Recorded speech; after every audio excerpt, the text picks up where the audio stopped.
We're going to talk transfers now and promised Newcastle fans a bit of news on the striker front. Joining us now, Chief Football Correspondent Alex Crook. Hi, Crookie. How are we, boys? We good? Not too bad, thank you. This is Benjamin Sesko, isn't it? And Newcastle looks like they're probably just in front of Manchester United, but they'll find out in the next 48 hours.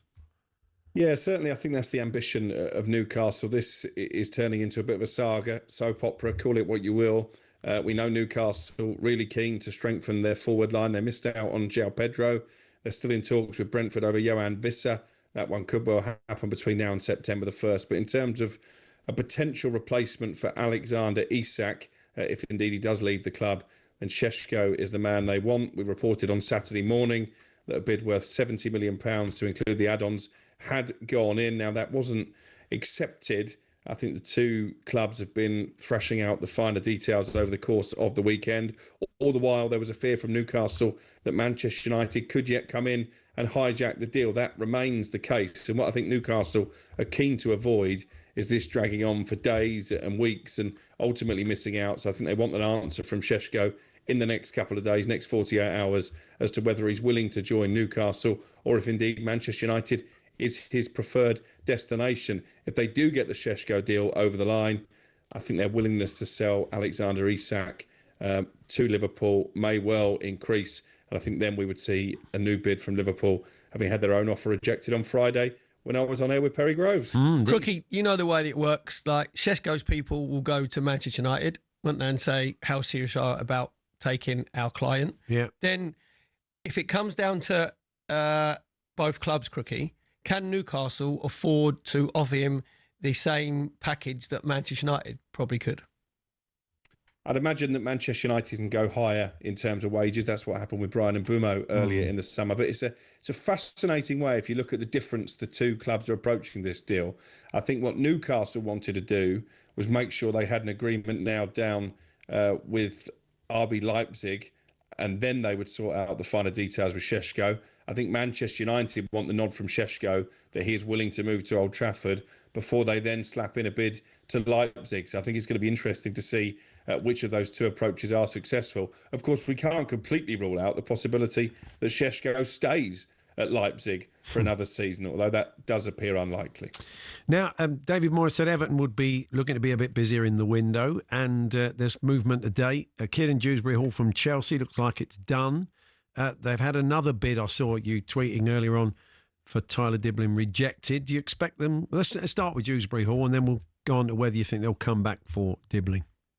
Yeah, Kieran Dewsbury-Hall, I think, as you say, is edging closer to an agreement. The final fee, I think, will be in the regions of £30 million to include the add-ons. I think that will actually be a profit on what Chelsea paid Leicester for Dewsbury-Hall, which is incredible, really, when you think he didn't play a lot of football last season, certainly not in the Premier League. And again, I guess if you're part of the Chelsea hierarchy, you would say this is our business model working. We sign players, we sell on potential, and then we generate a profit and it helps down the right side of PSR. I think he'd be a good pickup for Everton, Dewsbury-Hall. I think he's a decent player, probably just not quite Chelsea level. And in terms of Tyler Diblin, a very talented teenager who Southampton want big money for. I reported last week they value him in excess of £40 million. I think the latest offer that Everton have made is a guaranteed 35 plus add-ons, but Southampton still holding out for a little more, but maybe this one will get done. And then what does that mean for Jack Grealish? Because, of course, Everton, one of the clubs who are keen to take him on loan from Manchester City, but I always felt the wages there could be an issue. Not a lot happened at West Ham, Crookie, but looks like they could be in a new goalkeeper.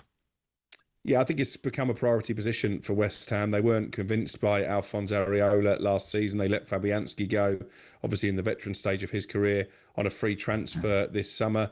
They looked at Mads Hermansen at Leicester. Indeed, talks have been held between the two clubs, but I think Leicester want £25 million, which maybe is a bit rich for West Ham. Looks like John Victor at Botafogo did quite well at the Club World Cup. A 29-year-old Brazilian is the man they're honing in on now. I think he would be available for around about the £10 million mark, and he would go straight in as the club's number one. Areola made a big error over the course of the summer in one of those early games in America against Manchester United. He gave away a penalty about 6 minutes into that tournament, and that probably made up West Ham's mind. They needed a new number one. It's interesting. One time, Brazilian goalkeepers were a bit of a joke. It was the one position they could never cope with. But now, there's copious great Brazilian keepers all around the world, isn't there? They knew that the Rush goalkeeper was going to come back in. Yeah, exactly. These are all frustrated outfield players. Yeah, exactly. Yeah, so I think actually I've got a little bit of athleticism, a little bit agile. I'm a bit nuts. You think about they're always the weak link of the great Brazilian sides, but certainly not anymore. Yes, Darwin Nunez, what's the latest with him? Looks like interest is ramping up in Darwin Nunez. AC Milan, one of the clubs in Italy who are tracking this one. Al Hilal as well over in Saudi Arabia. He did agree terms with Al Nassr earlier in the window. That deal obviously is not going to happen now, but I think if Al Hilal match those personal terms and they can agree a fee with Liverpool, then Darwin Nunez would be open to that move. What's interesting here is, of course, that Al Hilal, one of the PIF-owned clubs over in Saudi Arabia, the public investment fund, that also own a big stake in Newcastle. So is this PIF inadvertently helping Liverpool raise the money to take away Newcastle's best player in Alexander Isak? Oh, blimey, okay. We're taking the PIF literally, aren't they are literally. I mean, that's if you listen on medium wave. Chuba Akpom, this is an interesting tug of war. Chuba Akpom's tug of war. Ipswich are suddenly in the picture, but Birmingham thought they'd got their man, didn't they? Well, this is a deal that other clubs have tried to hijack not once but twice, because yesterday morning, Birmingham City have shown big ambitions in the market this summer, freshly promoted back to the Championship. They agreed a deal with Ajax to take Akpom on loan with an obligation of a £7 million permanent deal if they go up at the end of the season. Then we heard that Middlesbrough, his former club, were trying to hijack the deal. He turned down a return to the North East. A medical was booked at Birmingham today. That medical hasn't taken place because at the 11th hour, Ipswich Town, who I think are a shoo-in for promotion for the Premier League, I think they're going to romp the Championship. They've come in and it looks like he's going to end up there instead.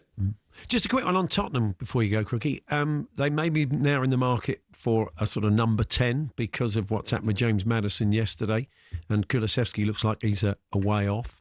I mean, we chatted about Eze earlier on. We don't know how far down the road Arsenal are with that or whether Tottenham could hijack that. And also, you mentioned Jack Grealish. What about the possibility of Tottenham coming in for him?